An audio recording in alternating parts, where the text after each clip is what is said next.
उसका, उसके नीचे भगवान बैठ। जानकी जी बहुत सुंदर, देखो कहती थी छायादार झोपड़ी है। तो भगवान ने कहा कि देखो जानकी जी, ये वृक्ष कितना भाग्यशाली है।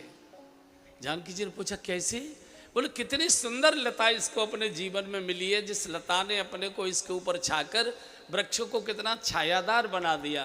नहीं तो वृक्ष छितरा छितरा रहता, कितना छायादार हो गया। ये वृक्ष बड़ा भाग्यशाली है। भगवान प्रकारांतर से जानकी जी की महिमा कहना चाहते हैं। जानकी जी, मैं कितना भाग्यशाली हूँ कि तुम मेरे जीवन में आ गई और मेरे रूखे सूखे जीवन को तुमने हरियाली से भर दिया, आनंद से भर दिया। तो जानकी जी ने कहा नहीं भगवान, वृक्ष भाग्यशाली नहीं है। बोले तो? बोले लता भाग्यशाली नहीं है। तो भगवान ने पूछा कैसे?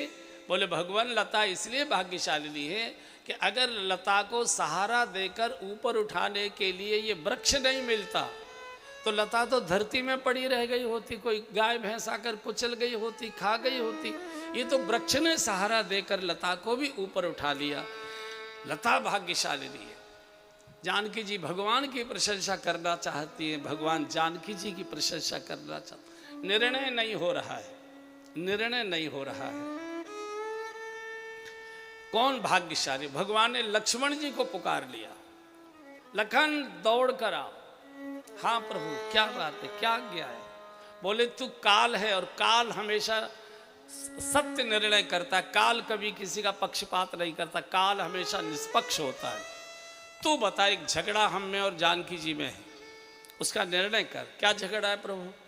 मैं कह रहा हूं कि ये वृक्ष कितना भाग्यशाली है, इसको इतनी सुंदर लता मिली जिसने वृक्ष को ढककर छाकर कितना सुंदर हरा भरा कर दिया।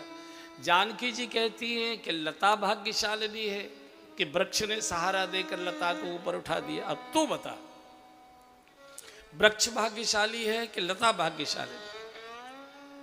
लक्ष्मण जी का महाराज केस बड़ा टिपिकल है, तो ट्रिब्यूनल में जाना चाहिए, तो बड़ा मुश्किल केस है। बोले नहीं, तू काल है, तू निष्पक्ष निर्णय देगा, तू बता। लक्ष्मण जी का भगवान सच बताऊं?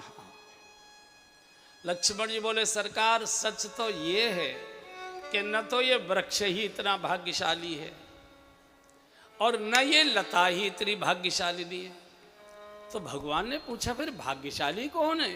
बोले भाग्यशाली तो मैं हूं जो लता वृक्ष की छत्र छाया में शीतलता का आनंद लेता हूं। भाग्यशाली तो मैं। भाग्यशाली तो बालक होता है जो माता पिता की गोद में जिधर हाथ उठा देता है वही खिलौना देना पड़ता है। इस बच्चे को क्या मालूम कि बाप के ऊपर कितना कर्जा है और माँ के ऊपर क्या संकट है। एक दूसरे को प्रसन्न करते आनंद से चित्रकूट में निवास कर रहे हैं। यहाँ से गुह भगवान की सारी व्यवस्थाएं करके चित्रकूट में 6 दिन के बाद वापस लौटा है। गंगा पार करके जैसे आया, जहाँ रथ छोड़ा था रथ वही का वही खड़ा है। सुमंत्र का श्वेत रंग के घोड़े 6 दिन से घास का तिनका नहीं छुआ, पेट में गड्ढे हो गए, रंग बदल गए घोड़ों के। मूर्छित सुमंत्र पड़े, हा राम। कभी कभी होश आता है, हा राघव, हा राम। जैसे ही गोह ने आकर घोड़ों की पीठ पर थपकी दी, थपथपाया, घोड़े चैतन्य हुए। हिनहिना कर अपनी भाषा में पूछते हैं गो भगवान कहाँ है? भगवान को कहाँ छोड़ कर आए? अपने साथ ले गए थे, भगवान कहाँ रह गए? अपनी भाषा में घोड़े हिनहिना कर शायद पूछते हैं। सुमंत्र जी की मूर्छा दूर हो गई घोड़ों के हिनहिनाने से। तो गुह ने प्रणाम किया, मंत्री जी अभी आप गए नहीं हैं, अभी आप यहीं खड़े हैं, 6 दिन हो गए, आपको जाना चाहिए। पूरी अयोध्या